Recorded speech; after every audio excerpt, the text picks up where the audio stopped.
ദുരന്തം നടക്കുമ്പോൾ ഒമാനിലായിരുന്നു നൗഫൽ.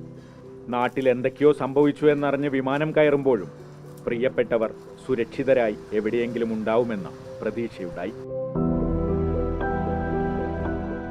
പക്ഷേ വന്നിറങ്ങിയപ്പോൾ ഉറ്റവരായ 11 പേരിൽ ആരും ബാക്കിയുണ്ടായില്ല.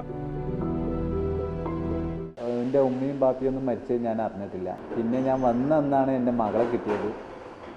അതോടെ എൻ്റെ എല്ലാ ലെവലും തെറ്റി തുടങ്ങി. എങ്ങോട്ടെങ്കിലും ഓടിപ്പോയാലോ എന്ന് തോന്നിയ നിമിഷങ്ങളിൽ എവിടെ നിന്നൊക്കെയോ ഉള്ള മനുഷ്യർ നൗഫലിനെ സ്നേഹം കൊണ്ട് പൊതിഞ്ഞു. ഗൾഫ് ജീവിതം അവസാനിപ്പിച്ച നാട്ടിൽ ബേക്കറി തുടങ്ങണമെന്നായിരുന്നു ഭാര്യയുടെ ആഗ്രഹം. കേരള നദ്വത്തുൽ മുജാഹിദിന്റെ സഹായത്തോടെ നൗഫൽ മേപ്പാടിയിൽ ജൂലൈ 30 എന്ന പേരിൽ ബേക്കറിയും ഹോട്ടലും തുടങ്ങി.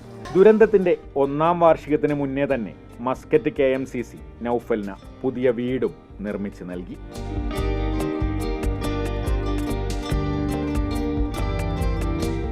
ഇപ്പോഴും ഏതൊക്കെയോ നാട്ടിൽ നിന്ന് അപരിചിതരായ മനുഷ്യർ കടയിലെത്തി സ്നേഹം പങ്കുവെക്കുന്നു. അവരാണ് എൻ്റെ കൗൺസിലിംഗ്. ശരിക്കും ആ വരുന്ന ആൾക്കാരാണ്. പേടിക്കേണ്ട, ഞങ്ങളുണ്ട്. അപ്പം നമുക്ക് തന്നെ ഒരു പ്രതീക്ഷയാണ്. ജൂലൈ 30 എന്ന ഈ റെസ്റ്റോറൻറ്റും ബേക്കറിയും ഒരു അതിജീവനത്തിൻ്റെ പ്രതീകമാണ്, ഒരു പോരാട്ടത്തിൻ്റെ കഥയാണ്.